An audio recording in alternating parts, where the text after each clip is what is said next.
from the University of South Carolina. Your news, your sports, your weather. Carolina News begins now.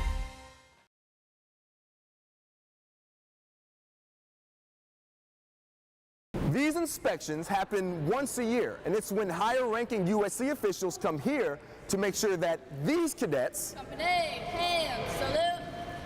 are as close to perfect as perfect can get. I just filled this glass with water from the Congaree River right here behind me, and as you can see, it's crystal clear, but looks can be deceiving because what you can't see are the high levels of bacteria that has the Congaree River marked as unsafe to swim in. Look twice, save a life. 5 words, 18 letters that, for the most part, mean be safe when on the public roadways. But for some people, those words mean so much more, because not everyone who puts the key in the ignition comes home alive. You're probably already familiar with the alternative way to get around downtown Columbia, but just in case you're not, I'll give you a hint. It doesn't have 4 wheels.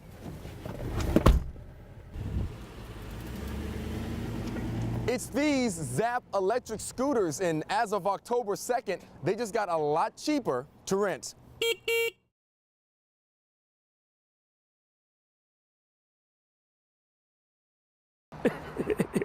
They call him the Chicken Man. It kind of like the chicken chose me, I didn't choose it. And for obvious reason. I brought something new to the table for the Gamecocks. And after 17 years in downtown Columbia, he's hatched a name for himself. Like everywhere I go, oh, that Chicken Man. Because what originally started as a leap of faith Make a little chicken here. became a local phenomenon. I got more fans, it got bigger. I started to buy more wood. In 1982 in Augusta, Georgia, back when he was just Ernie Lee, I get on down in it now when I get on it. a friend suggested he paint chickens. I said, oh, I don't think nobody really gonna buy them. And it was just a coincidence that he moved to Columbia, You see what I just done? the center of Gamecock country, Go right on to another one. in 1999 with the chickens in tow. It's not a Gamecock, but it's like when I came up here, they accepted it as a Gamecock. But as an artist, he paints much more than just feathered fowl. I'm gonna change it up on you after that next one, okay? With the work he is most proud of I might can find it in the truck. being more on the serious side, And my most memory one, I think, to the whole nation, to the world, where he likes to pay tribute is this one, after Martin Luther King, the Emmanuel 9. to African American figures through history, such as Martin Luther King, James Brown, and the Emmanuel 9. It took me about 3 or 4 months to get over that. That even had happened, you know. But no matter what he's painting, he's doing what he loves. And he knows that getting to this point That's a piece of art itself. wasn't easy. A lot of times we take it for granted, but if we don't come out here and try to make it happen, it ain't gonna just fall off the tree and give it to you. And it took a lot of hard work, Don't nobody want to take the time, but everybody want the money. They don't want to work it. dedication, I just happen to be one that trying to work it. and hope. Once you lose focus, it's like losing hope. And so that man in the tent on the side of the road, See, I'm just whipping them out. the man who's been painting for 51 years, Oh yeah, they're gonna make it here. the man who gets to do what he loves every single day, Hey, I'm painting. This is what I do.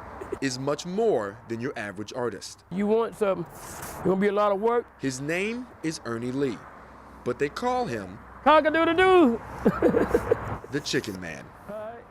With Carolina News, I'm Alan Devlin.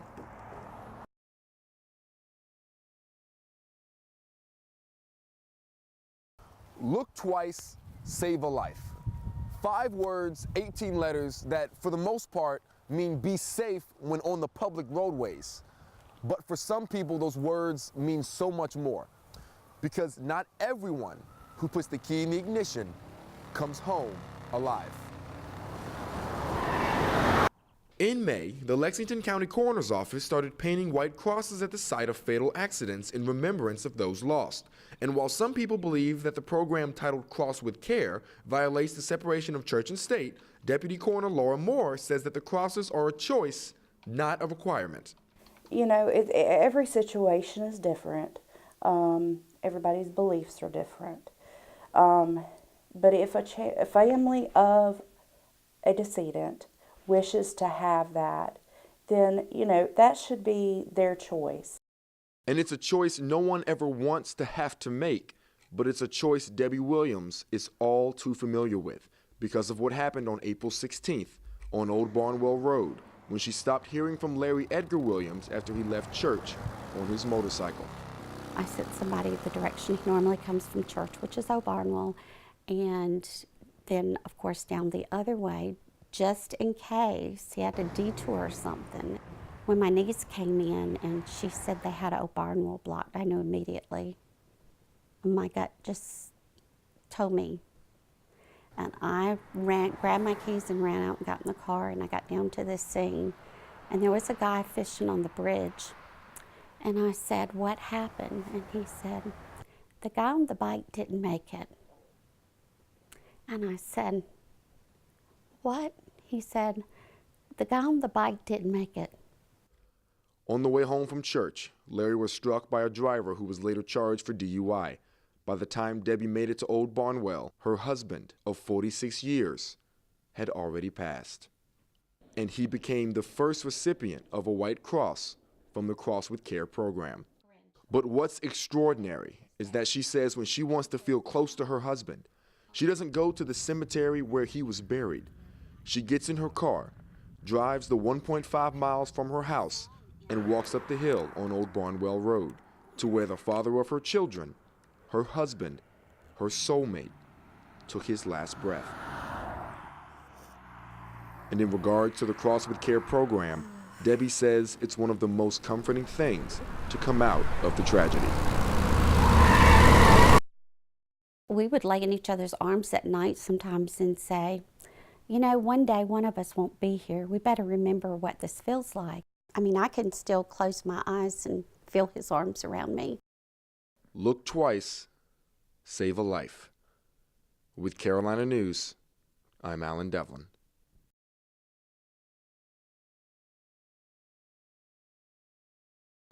If you drive too fast, you'll miss it. A small, inconspicuous house that sits on the corner of Marion and Elmwood, that's home to SC63, an organization that focuses on recognizing the happenings of the Civil Rights Movement from 1963 and on in Columbia and throughout South Carolina. Chipped paint, dusty windows, and rooms filled with the history you won't find in a textbook. SC63's director, Bobby Donaldson, understands that every city, every person, every picture has its story. So during the course of the Columbia 63 project, we have started meeting people who were young student leaders at the time. We started recording oral histories, and we started digging into the archives that we have at USC. And with all of that, we're beginning to discover some really incredible stories, but also some important and consequential events that occurred here. Consequential events like two sit-ins that were held in the 1960s right here in Columbia that helped pave the way for the civil rights movement on a national stage. And just last week, SC63 unveiled two new historical markers downtown in their honor. If you blink at the wrong time, you'll miss it. The first marker, a black and silver placard at 1530 Main Street, erected in tribute to two brave students, Tamaj Neal from Benedict College and Simon Bowie from Allen University, pictured here on the right, who on March 14, 1960, staged a sit-in at the Eckert's luncheonette counter. These two young men sat down at the lunch counter, requested service, were denied service, and were subsequently arrested for trespassing. And if you're not paying attention, you'll miss it. The second marker at 1520 Taylor Street. Another important sit-in took place on March 15, 1960 at what was called the Taylor Street Pharmacy, and that is today a renovated pharmacy called Hawthorne's. On that day, 5 students from Benedict College sat at the counter of what was then the Taylor Street Pharmacy, requested service, were denied service, and were arrested. So the markers that were dedicated on Thursday were markers that acknowledged the heroic efforts of young men and women who dared to believe that Columbia could be different. With Carolina News, I'm Alan Devlin.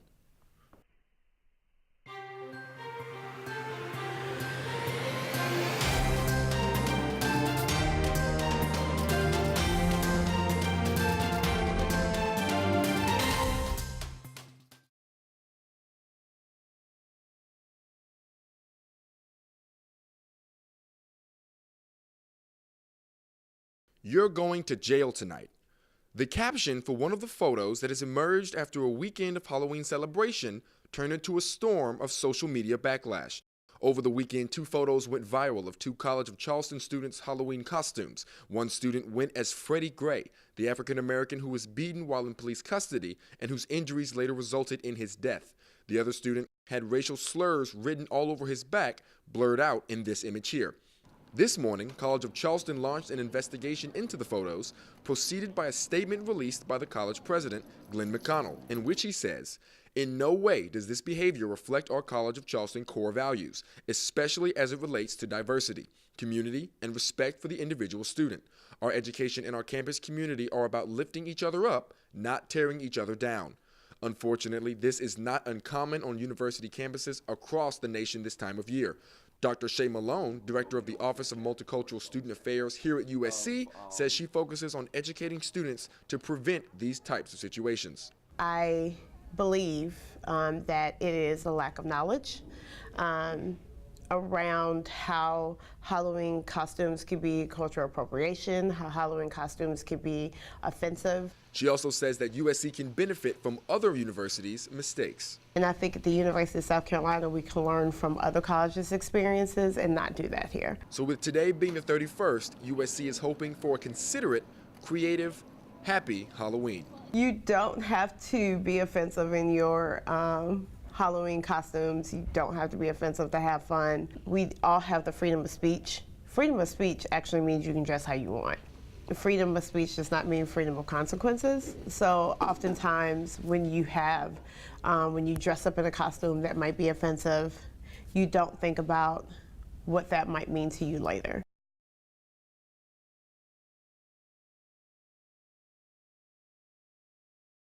You're probably already familiar with the alternative way to get around downtown Columbia, but just in case you're not, I'll give you a hint. It doesn't have 4 wheels.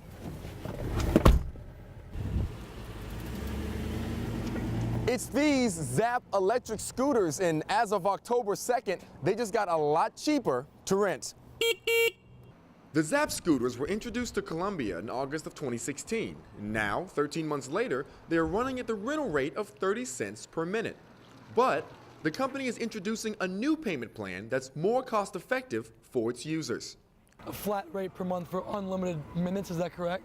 Users like Matt Taylor, a senior at USC, who is very excited about the new subscription service that Zapp has just introduced.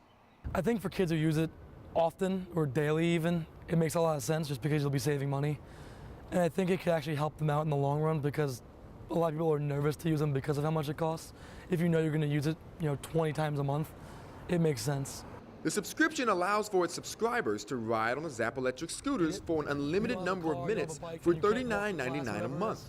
That definitely makes a lot of sense. And for daily users, if you do the math, it saves you a lot of money. Becky Eller, operations manager for Zapp, said the idea for the subscription came from putting the students first. This helps them with getting to and from class at a reasonable rate. You're getting to and from class, 20, 25 days a month, and you're doing it at $40. If you do the math, it makes sense for the students. Alston Grappengitter, who's over marketing and sales with Zapp, also added he hopes the subscription service will help the company build a loyal base. I think it would be better to have consistent users who are familiar with the vehicles and can keep them running for longer periods of time. They'll be more true to them.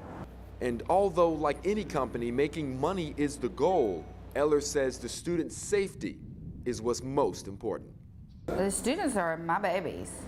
I mean, I want each and every one of them to be safe, and that's my main concern. So the next time you're looking for a cheap and easy way to get around downtown Columbia, check out one of these green electric scooters and Zapp on. With Carolina News, I'm Alan Devlin.